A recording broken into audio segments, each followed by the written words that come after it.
एक छोटी सी बात पर खुंदक में आकर किसी का कैरेक्टर असैसिनेशन, और वो भी एक स्त्री का। और से सुनिए गए कहानी। बात होगी मार्च 15, 2013 की।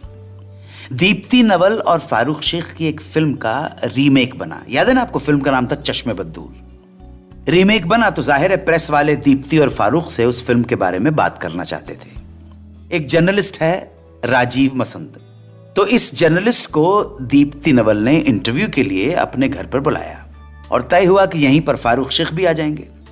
दीप्ति का 30 साल पुराना टेरेस फ्लैट है 7 बंगला में, जहां अक्सर दीप्ति पार्टीज भी किया करती थी, इंटरव्यू भी हो जाया करते थे, कोई प्रॉब्लम नहीं थी। पुरानी टेनेंट थी वहां की। उस दिन राजीव मसंद 3 कैमरा सेटअप के साथ इंटरव्यू के लिए पहुंचा। बस शूटिंग शुरू हुई थी कि तभी सोसाइटी का सेक्रेटरी आ गया। बोला शूटिंग बंद कर दीजिए दी, क्योंकि लोग डिस्टर्ब हो रहे हैं। दीप्ति को ये सुनकर बड़ा अचरज हुआ। ये पहली बार तो नहीं हो रहा था।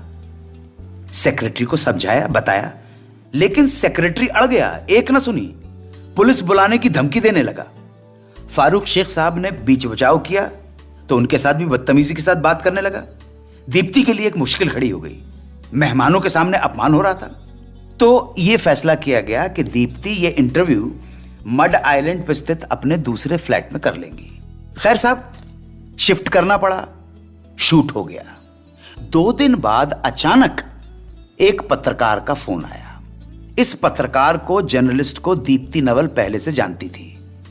उसने दीप्ति से इस पर्टिकुलर दिन की घटना के बारे में पूछा। दीप्ति ने सब सच सच बता दिया। मगर गाज गिरी अगले दिन।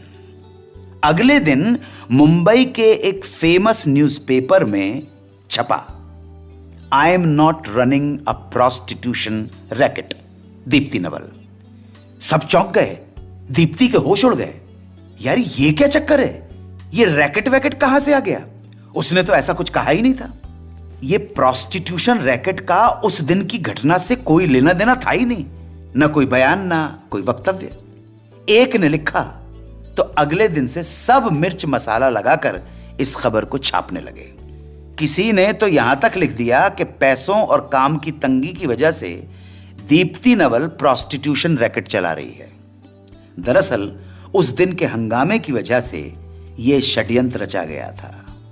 एक छोटी सी बात पर इतनी बड़ी साजिश, वो भी कैरेक्टर असैसिनेशन, एक स्त्री का।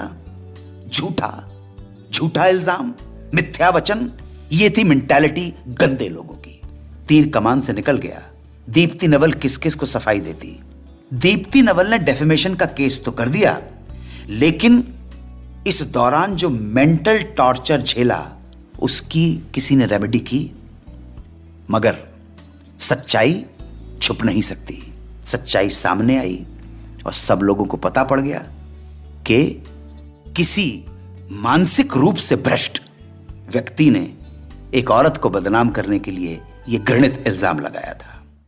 लेटेस्ट वीडियो देखने के लिए हमारे चैनल फन अनलिमिटेड को सब्सक्राइब करें और घंटी के निशान को दबाएं।